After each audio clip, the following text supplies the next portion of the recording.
What's up, everyone? Welcome to 9 Nerd Yards. This episode of Atlanta was surely a grit and a half. Last week we were taking the Schmurder exit and handling some family business with Ern and Al. This week we are going to the chocolate factory with Van and Lottie. Episode 5, Work Ethic, starts us off with Van and Lottie taking an early morning drive to a movie studio. Van picked up a gig to act as an extra on a TV show, and immediately I knew this was going to be a dense episode with a lot of little Easter eggs to catch up on. They pull up to Kirkwood Chocolate Studios, the Atlanta universe's analog for Tyler Perry Studios, based in Atlanta. Within the first minute, they are making some deep references. Van drives past a billboard of an actress promoting herself to be Kirkwood Chocolate's new leading lady, and in real life, an actress actually did this to get Tyler Perry's attention. As Van drives up, we see some posters for a few movies: Nobody Can't Tell Me What to Do 2, Broken Home, One Small Happy Family, and Unmoved. Van drives up to the security gate and she has to get her bag searched in Lottie's backpack because you would be surprised who tries to sneak guns into the studio. Van is let in and we get a nice little title card for the episode. Van is arriving just as a studio rep is starting a tour, and there's a little play off FUBU, but instead of for us by us, it's for the culture by the culture.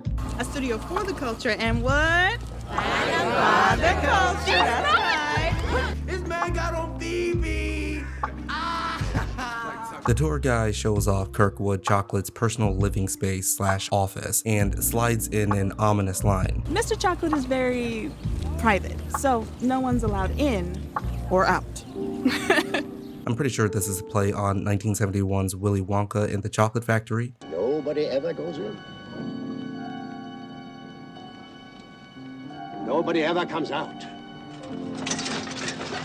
So Van is about to get into some shit as our counterpart for Little Charlie Bucket. When Van signs in the waiting room, there's a few more movie posters and a mom making her daughter practice TikToks. And it's so weird because there's also a dude having a pretty aggressive conversation. Hold that nigga there! I told you, put the nigga in the trunk if you have to. Hold that nigga there. But as soon as he notices Van, he has to apologize and ask her name. Van ain't about to give this guy her government and uses the fake name Denise, sliding in a little Cosby Show reference, Vanessa and Denise. But of course, this has to be the moment that the PA calls her up using her real name. Vanessa, we're ready for you.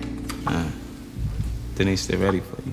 As Van is walking back to hair and makeup, we pass some more posters and they seem to just be getting more absurdly generic as the episode goes on. At the beginning of the hall, it's Ain't Crazy, and of course at the end of the hall, it's a sequel, Still Ain't Crazy. In hair and makeup, we have a guy taking off a ridiculous wig, and Lottie is playing with a different wig on a mannequin. There's something very interesting about this shot with Lottie with her natural braids teasing this wig. Tyler Perry has gotten a lot of slack for some awful wig work on some of his shows and movies, and I can't help but think that this is a play on that criticism, and also a slick dig on Hollywood's tendency of putting a wig over black women's natural hair. Van and the hairstylist seem to be hitting it off, and the stylist admits that she doesn't even like any of the movies produced there. Are you a Kirkwood Chocolate fan? I haven't really watched his stuff in a while, so. Yeah, I hate it personally. Oh.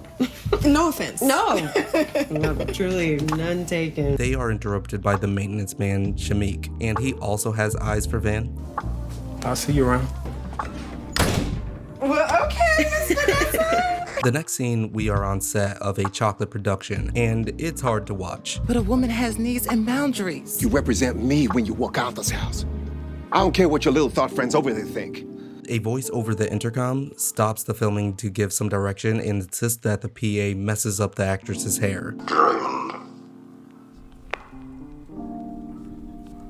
Grab her by the shoulders. Please mess up her hair. More, Mikey. Okay, so now I'm feeling like this episode may be a Willy Wonka mixed with the Wizard of Oz reference. Mr. Chocolate is just the voice behind the curtain pulling the strings, and Van is our Dorothy. When filming continues, Lottie interrupts to defend her mom. Charles, where is Now! baby? You have Who to. said that? This catches the attention of Mr. Chocolate. Okay, you know what? I'm just going to be calling him Kirkwood for now on. I can't keep on saying Mr. Chocolate. It's just starting to sound weird and feel weird coming out of my mouth. So Kirkwood puts Lottie in the scene and she nails it. May I see her? I'm sorry, my daughter? Sorry, she doesn't act. Everyone acts, Miss Vanessa. Both of you. Out. Charles, we're here supporting. Now. Shut up. At this point, Kirkwood decides that it's a wrap and they're moving on, despite the PA explaining that Lottie isn't in any of the other scenes and that was just rehearsal. But Kirkwood has a simple solution. We'll fix it in post. The post department has been begging us to fix it in pre. He must be working his editors and VFX artists harder than Marvel does. And I love that he activates the intercom just so his silence and non-response comes through. Understood, sir. But this is a trip because the studio has already decided to put Lottie in more scenes without even asking Van. We cut to Van and Lottie in wardrobe, and Van is definitely feeling apprehensive about Lottie getting in more scenes. But there's this older woman there that drops some lines to ease her mind about it. Whoever doesn't receive the kingdom of God like a child won't enter it. And I always thought that meant whoever is not open to the joys of a child, like their own child, is not really open to true happiness.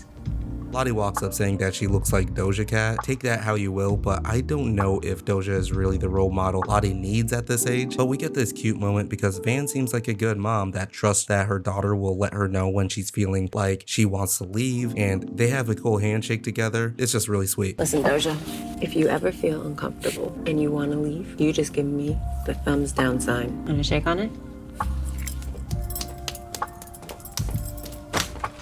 We're ready for Lottie on set. We get back on set to Mr. Chocolate's House of Pain, and Lottie is just like in the show now with a lot of lines, and we got this dude on set cracking up at this shit. Your mama's crazy. If my mama's crazy, what's your mama? You better tell her. Like, calm your ass down, bro.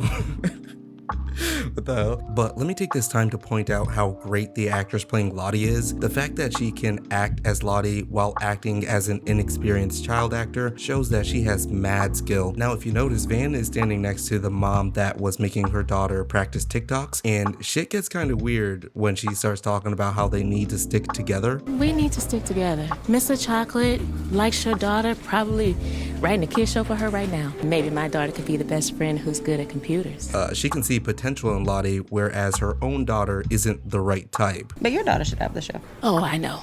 She's not the right type. Like I said, we really need to stick together. When they say the right type, this subtext means dark skinned, right? Like, that's probably the only difference between these two little girls. Lottie gets the role because she's on Aunt Janie. Because I'm light skinned. During this brief conversation, Lottie has already been taken to a different set for another scene. And this shit is not cool because they actually got Lottie booked for 14 more scenes. Van asked to speak with Kirkwood, but don't you know this motherfucker never leaves his office? He never leaves his office. I've actually never seen Mr. Chocolate. I just know he's always watching me. But hey, Shamik shows up to escort Van to the Tommy Lister Memorial Stage. Tommy Lister passed away in 2020, RIP. You may remember him as Debo in the Friday movies. How they're naming their studios and stages is also a reference to the real life Tyler Perry studios. All of the stages at TPS are named after famous black thespians. When Van and Shamik get outside, we quickly get this shot of three women, and I feel like this is a reference to some movie, but I can't put my finger on it. At first I was thinking of Dreamgirls, but I don't think that's right. Let me know in the comments if this looks familiar to you. Shamik tells Van that he started working at Chocolate Studios because it was the only place that would give him a job after he got out of jail, and now Shamik is getting his life together. Do I even have to explain this played out trope? We will get to that later. You ever got a problem with your fridge or your phone, or you just want to get coffee? You should hit me. Thank you. Oh yeah, for sure. We cut to another set and another scene, and it's hilarious because it's just Abraham Lincoln weeping while this lady just cusses him out. You white piece of shit. I hope you get shot in the theater.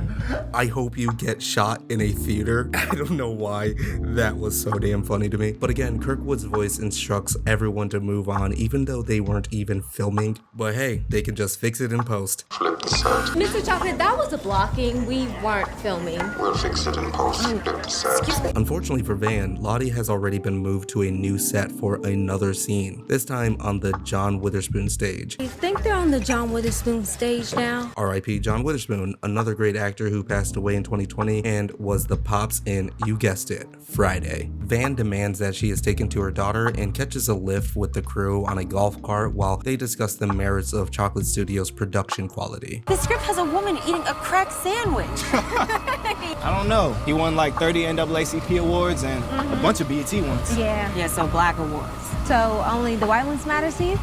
You know what I mean. Okay, so I get what Van is saying here, and I also don't. I do believe that there is a higher bar in production quality and intention when a movie is nominated for an Oscar. But at the same time, fuck the Oscars and most of these award shows. They all become parodies of themselves, kind of like the Grammys in episode 3, and they definitely don't cast a wide net in representation. I'm telling you, Grammys ain't for black men. But with that said, I know that Tyler Perry is capable of making some good stuff. He just puts out so much trash though. How is there a second Madea Halloween special? Also, he ain't really winning awards for his creations as much as he's getting nominated for his acting roles in other movies he didn't write. The crew says that they're just out here supporting anyone who's black, and I guess okay, but even OJ? Like, damn. I'm rooting for everybody black. Even OJ? Even OJ? Even OJ. I'm all for supporting black art, but I think Kendrick said it best. I tried to lift a black artist, but it's a difference between black artists and whack artists. When Van arrives to the next studio, Lottie is in another scene playing a kid with a troubled mother. It's interesting because Lottie seems to be talking to the actress playing her mom and also to Van. Why am I here, Mama? None of us asked to be here. Just go through life and hope for the best. But why am I here with you? Why didn't you protect me? Isn't that what mothers are supposed to do? But the scene goes off the rails because this lady takes a bite out of a crack sandwich. This crack sandwich good as hell. Amazing. Moving on. Okay, so this season we've had a peanut butter and chicken skin sandwich. Now we are getting a full-on crack sandwich. Shout out to the Discord server because one of y'all already tried a PB and CS sandwich. Now, who's going to take it to the next level and try out one of these two? I'm just kidding. By the way, please don't try that. It can't be good for your teeth. This crack sandwich good as hell. But when Kirkwood says cut, Van makes her way to the stage and Lottie is already gone and the crew doesn't even know where she is. I don't know where she is. Mr. Chocolate is always watching and he has plans for her. What the fuck are you saying? Is this a fucking cult? The security can't help because he's just an intern. You're security. Technically, but I'm also just an intern too. Here's your coffee. The set is vacated and it's just Van and the intercom now. Van looks up and says, "Give me back my daughter." With no response, Van is about to walk away, but then the sound of static comes over the intercom with one word. No. Oh, it's fucking go time now. Van is making a beeline straight to Kirkwood's private residence, about to pull a She-Hulk. Point and Kill by Lil Sims plays the bass line to her strut. And let's take a second to talk about Van's outfit. Zazie seemed to admire it on the gram. For work ethic episode, Miss Van's full outfit. Little details, bamboo necklace, sheer leggings, thigh-high shoes, and lest we forget, the wig.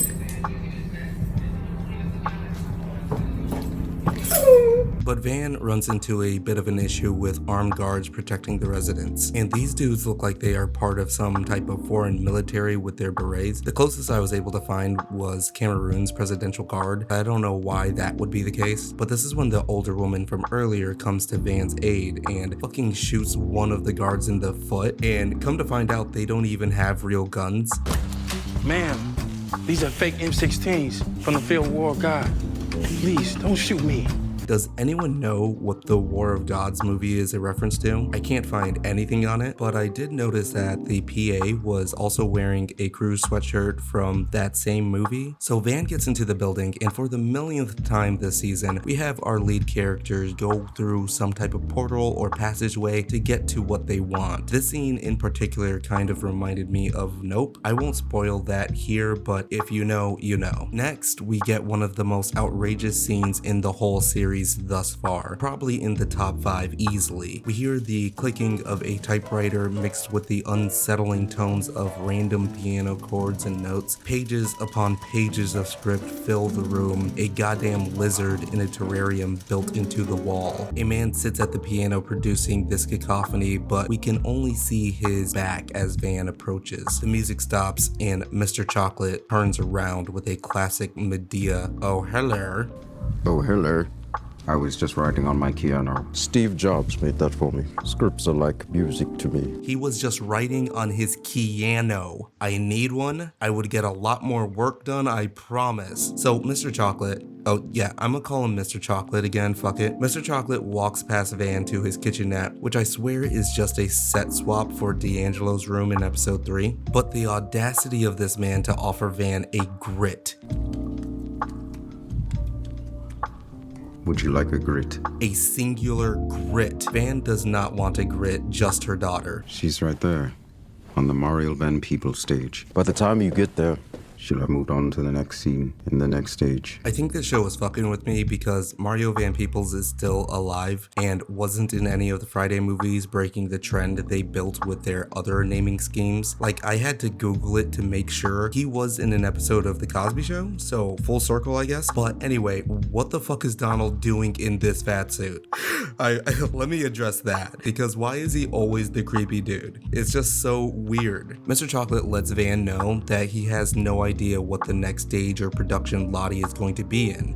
"This whole operation runs on its own. I do not understand its wants and needs, nor do I control them." See, Chocolate Studios runs itself. Although it's his baby, he is merely just a cog in the machine of its industry. Chocolate Lane is my child. I protect her, guide her, but she is not my own. But this dude is insane. Bit comes out of his mouth as he approaches Van menacingly. "You can't just take somebody's—" I can do whatever I want! You break into my cube, shoot my guard, and then tell me how to raise my child! Cornered, Van throws the freshly made grits in his face, and oh my god. You know, someone is you.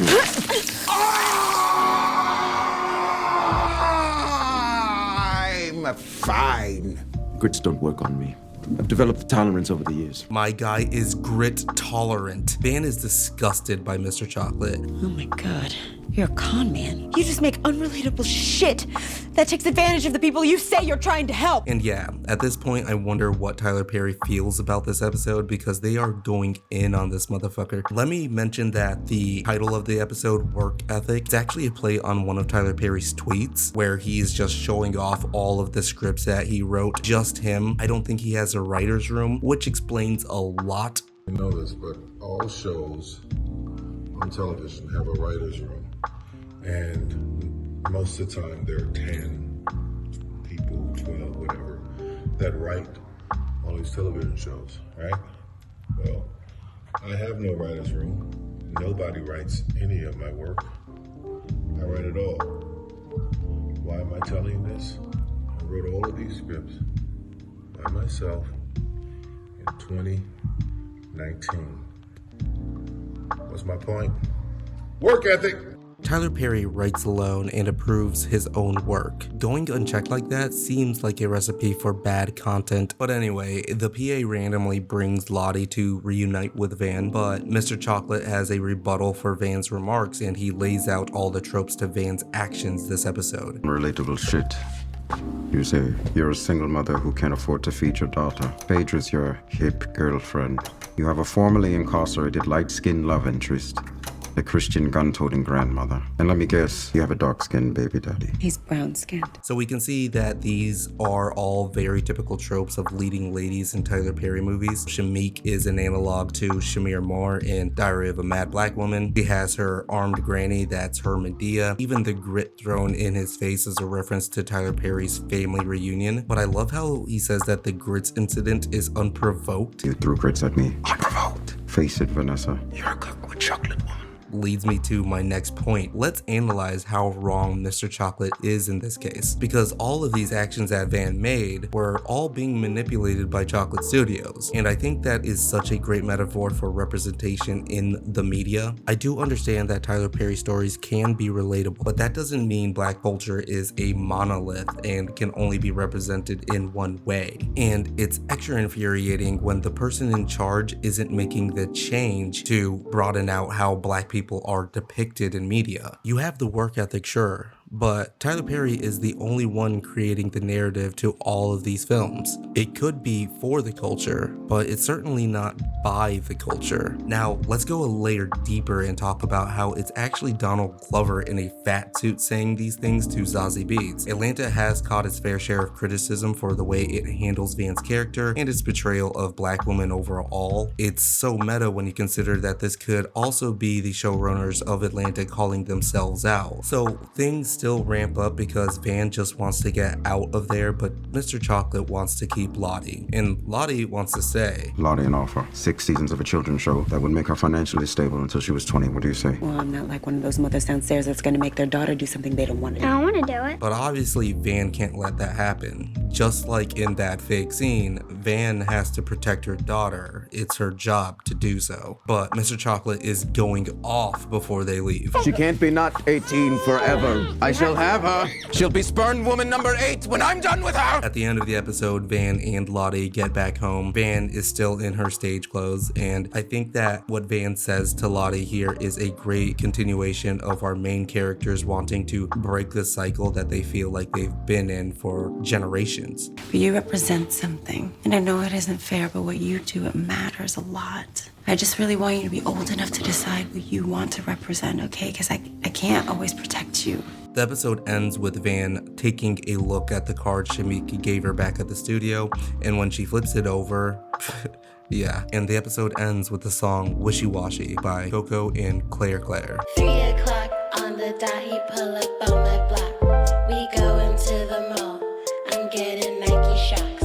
Okay, so after going through this video, I do want to say that I feel like I dogged on Tyler Perry a bit too much. I'm not a Tyler Perry stan, and I've only watched a few of his movies and have actually enjoyed most of them, but some are so cringe I cannot sit through them. It's a very wide spectrum. When it comes down to it, I actually do like Tyler Perry. What he's been able to achieve is outstanding, no matter how you look at it. Since 1998, you have written and or directed at least one play and one film a year. This paper is getting really long. And yeah, I do think that he should try to broaden his horizons a bit, maybe try to write with other people, but you know what? He owns everything he works on, and I mean quite literally. Have you ever thought about titling something without Tyler Perry? I have, but won't do it. This whole building is named Tyler Perry Studios. Has to be. Just in case you forgot your name. Just in case. His style and the stories he tells are true to him and his experiences, and at the end of the day, that's an amazing thing. The more interviews I watch with him, the more I think he's a pretty cool dude. I admire his work ethic. Do you ever accidentally use Medea's voice in conversation? Never. No. Sometimes. Okay, during sex. Like hello, sorry. Thank you so much for all of your support. I just wanted to let y'all know how much I appreciate every comment and subscriber. Sorry for the wait. I can't believe this is already episode 5 and I'm already working on episode 6 and 7 videos. I do want to bring attention to the live reactions that I've been putting up on the channel. Please know that these aren't replacing the breakdowns that I do, but they are just so much fun, especially when y'all join the chat and theorize with us. Check out the episode 6 stream we did with Keith Holiday. He acted in episode 6. I never thought I would be talking about the show with people who were actually on it. But I'm just trying to say that those streams have been really fun and would love for y'all to join in the conversation. If you ever see that we are live, just drop by and say hi. And if you want more Atlanta content, I've recently uploaded my season 1 episode 2 video on my Patreon. For $1 you get early access to my season 1 videos and eventually season 2. Join the Discord where close to 300 people are talking and theorizing about Atlanta every week. Follow me on Twitter, Instagram, and TikTok at 9nerdyards. Like and subscribe and I'll make you grit tolerant.